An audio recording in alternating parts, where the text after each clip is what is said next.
വിഴിഞ്ഞം തുറമുഖത്ത് നിന്ന് മാർത്താണ്ഡം റൂട്ടിൽ സ്ഥലങ്ങൾ വാങ്ങിക്കൂട്ടി തമിഴ്നാട്. കേരളം വികസനത്തിന്റെ വക്കിലാണെങ്കിലും ലോജിസ്റ്റിക് പോലെയുള്ള വികസന കാര്യങ്ങൾ മെല്ലെപ്പോക്ക് കേരളം തുടരുന്നു. എന്നാൽ റിപ്പോർട്ടുകൾ അനുസരിച്ചു വിഴിഞ്ഞം മേഖലയിൽ 10-20 കിലോമീറ്റർ ചുറ്റളവിൽ തമിഴ്നാട് അല്ലെങ്കിൽ മറ്റു തമിഴ്നാട് കമ്പനികൾ വൻതോതിൽ സ്ഥലങ്ങൾ വാങ്ങിക്കൂട്ടുന്നതായി റിപ്പോർട്ടുകൾ. വിഴിഞ്ഞം അന്താരാഷ്ട്ര തുറമുഖത്തിന്റെ വരവോടെ അതിർത്തി മേഖലയായ കന്യാകുമാരി ജില്ലയിൽ, പ്രത്യേകിച്ച് വിഴിഞ്ഞം മാർത്താണ്ഡം റൂട്ടിൽ തമിഴ്നാട് കേന്ദ്രീകരിച്ച് നടക്കുന്ന ഭൂമി ഇടപാടുകളെയും വികസന നീക്കങ്ങളെയും കുറിച്ചുള്ള റിപ്പോർട്ടുകൾ ഗൌരവകരമായ ചില സൂചനകളാണ് നൽകുന്നത്.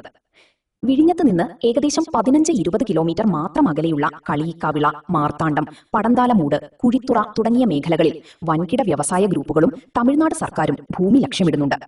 കേരളത്തിൽ ഭൂമിക്ക് വലിയ വിലയുള്ളപ്പോൾ അതിർത്തിയോട് ചേർന്നുള്ള തമിഴ്നാട് ഭാഗത്ത് താരതമ്യേന കുറഞ്ഞ വിലയ്ക്ക് ഏക്കർ കണക്കിന് സ്ഥലം ലഭ്യമാണ്. 2. തമിഴ്നാട് സിഡ്കോയുടെ ഇടപെടൽ. Tamil Nadu small industries development corporation SIDCO മാർത്താണ്ഡത്തിന് സമീപമുള്ള അതിർത്തി മേഖലകളിൽ ഇൻഡസ്ട്രിയൽ എസ്റ്റേറ്റുകൾ സ്ഥാപിക്കാൻ ആലോചിക്കുന്നുണ്ട്. വിഴിഞ്ഞം തുറമുഖം വഴി വരുന്ന ചരക്കുകൾ സംസ്കരിക്കാനും പ്രോസസിംഗ് യൂണിറ്റ്സ്, പാക്ക് ചെയ്യാനും വിതരണം ചെയ്യാനുമുള്ള ഹബ്ബുകളായി ഈ പ്രദേശങ്ങളെ മാറ്റാനാണ് അവരുടെ പ്ലാൻ. എന്തുകൊണ്ടാണ് കേരളം ആശങ്കപ്പെടുന്നത്? നികുതി നഷ്ടം. തുറമുഖം കേരളത്തിലാണെങ്കിലും ചരക്കുകൾ സൂക്ഷിക്കുന്നതും കൈകാര്യം ചെയ്യുന്നതും തമിഴ്നാട്ടിലായാൽ GST ഉൾപ്പെടെയുള്ള വലിയൊരു തുക തമിഴ്നാട് സർക്കാരിനാണ് ലഭിക്കുക. തൊഴിലവസരങ്ങൾ. അനുബന്ധ വ്യവസായങ്ങൾ മാർത്താണ്ഡം ഭാഗത്തേക്ക് മാറിയാൽ കേരളത്തിലെ യുവാക്കൾക്ക് ലഭിക്കേണ്ട 10,000-കണക്കിന് തൊഴിലവസരങ്ങൾ തമിഴ്നാട് കൈയടക്കും. വിഴിഞ്ഞം തുറമുഖം യാഥാർത്ഥ്യമാകുമ്പോൾ അതിന്റെ യഥാർത്ഥ സാമ്പത്തിക നേട്ടം, അതായത് ഇക്കണോമിക് സ്പിൽ ഓവർ, കേരളത്തിന് നഷ്ടപ്പെടുമോ എന്ന ആശങ്ക ചേംബർ ഓഫ് കൊമേഴ്സ് ഉൾപ്പെടെയുള്ള വ്യാപാര സംഘടനകൾ നേരത്തെ തന്നെ പങ്കുവച്ചിട്ടുണ്ട്. തുറമുഖം കേരളത്തിലാണെങ്കിലും അതിനോടനുബന്ധിച്ചുള്ള വ്യവസായ വാണിജ്യ സാധ്യതകൾ തമിഴ്നാട് തട്ടിയെടുക്കുന്നു എന്ന വാദത്തിന് പിന്നിൽ പ്രധാനമായും താഴെ പറയുന്ന കാരണങ്ങളാണുള്ളത്. 1. ലോജിസ്റ്റിക്സ് പാർക്കുകളുടെ അഭാവം. ഒരു തുറമുഖം വരുമ്പോൾ ചരക്കുകൾ തരംതിരിക്കാനും സൂക്ഷിക്കാനും വലിയ തോതിൽ വെയർഹൌസുകളും ലോജിസ്റ്റിക്സ് പാർക്കുകളും ആവശ്യമാണ്. കേരളത്തിൽ ഭൂമി ലഭ്യത കുറവായതും ഉള്ള ഭൂമിക്ക് അമിത വിലയായതും കാരണം വൻകിട കമ്പനികൾ തമിഴ്നാട്ടിലെ അതിർത്തി പ്രദേശങ്ങളെ, ഉദാഹരണത്തിന് കന്യാകുമാരി ജില്ലയിലെ സ്ഥലങ്ങൾ ആശ്രയിക്കുന്നു.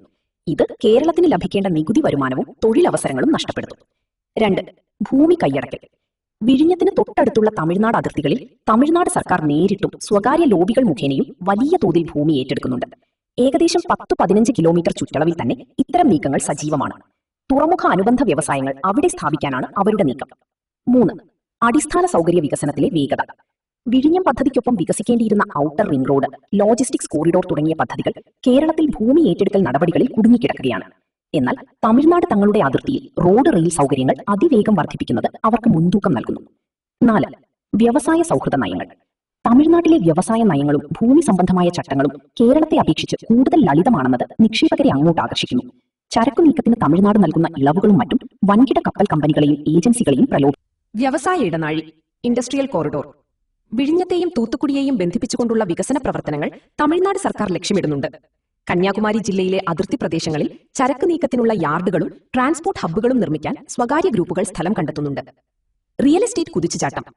തുറമുഖം വരുന്നതോടെ അനുബന്ധമായി ജോലി ചെയ്യുന്ന ഉദ്യോഗസ്ഥർക്കും തൊഴിലാളികൾക്കും താമസിക്കാൻ വലിയ ഫ്ളാറ്റുകളും വില്ലകളും ആവശ്യമായി വരും. തിരുവനന്തപുരം നഗരത്തിലെ തിരക്കും ഉയർന്ന ഭൂമിവിലയും ഒഴിവാക്കി തമിഴ്നാട് അതിർത്തിയോട് ചേർന്നുള്ള ശാന്തമായ ഇടങ്ങളിൽ താമസ സൗകര്യങ്ങൾ ഒരുക്കാനാണ് റിയൽ എസ്റ്റേറ്റ് മാഫിയകൾ ശ്രമിക്കുന്നത്. നിയമപരമായ ഇളവുകളും കുറഞ്ഞ ചിലവും.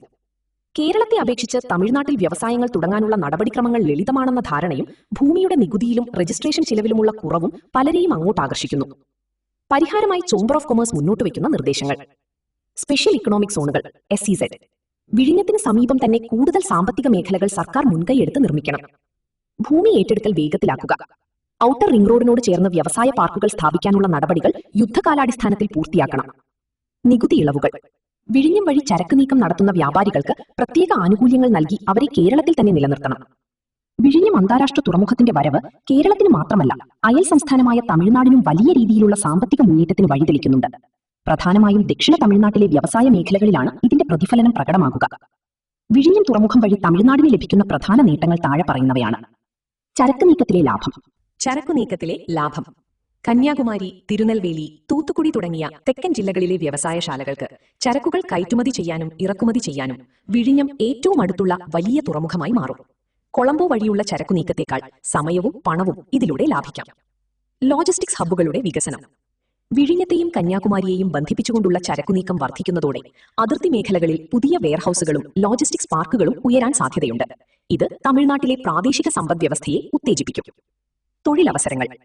തുറമുഖവുമായി ബന്ധപ്പെട്ട് വികസിക്കുന്ന അനുബന്ധ വ്യവസായങ്ങളിലും ഗതാഗത മേഖലയിലും തമിഴ്നാട്ടിലെ അതിർത്തി ഗ്രാമങ്ങളിലുള്ളവർക്ക് ധാരാളം തൊഴിലവസരങ്ങൾ ലഭിക്കും. മത്സ്യബന്ധന മേഖലയുടെ പുരോഗതി.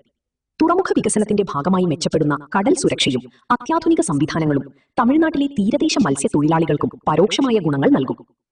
റോഡ് റെയിൽ വികസനം. വിഴിഞ്ഞത്തെ തമിഴ്നാടുമായി ബന്ധിപ്പിക്കുന്ന ദേശീയ പാതകളും റെയിൽവേ ലൈനുകളും നവീകരിക്കപ്പെടുന്നത് ഇരു സംസ്ഥാനങ്ങൾക്കിടയിലുള്ള വ്യാപാര ബന്ധം കൂടുതൽ ശക്തമാക്കും. ചുരുക്കത്തിൽ, തെക്കേ ഇന്ത്യയിലെ ഒരു പ്രധാന വാണിജ്യ കവാടമായി വിഴിഞ്ഞം മാറുന്നതോടെ തമിഴ്നാട്ടിലെ വ്യവസായങ്ങൾക്കും കാർഷിക ഉൽപ്പന്നങ്ങൾക്കും ആഗോള വിപണിയിലേക്ക് കുറഞ്ഞ ചിലവിൽ എത്താൻ സാധിക്കും. ശ്രദ്ധിക്കേണ്ട കാര്യങ്ങൾ. ഈ പ്രവണത കേരളത്തിന്റെ റവന്യൂ വരുമാനത്തെയും വികസനത്തെയും ബാധിക്കുമെന്ന ആശങ്കയുണ്ട്.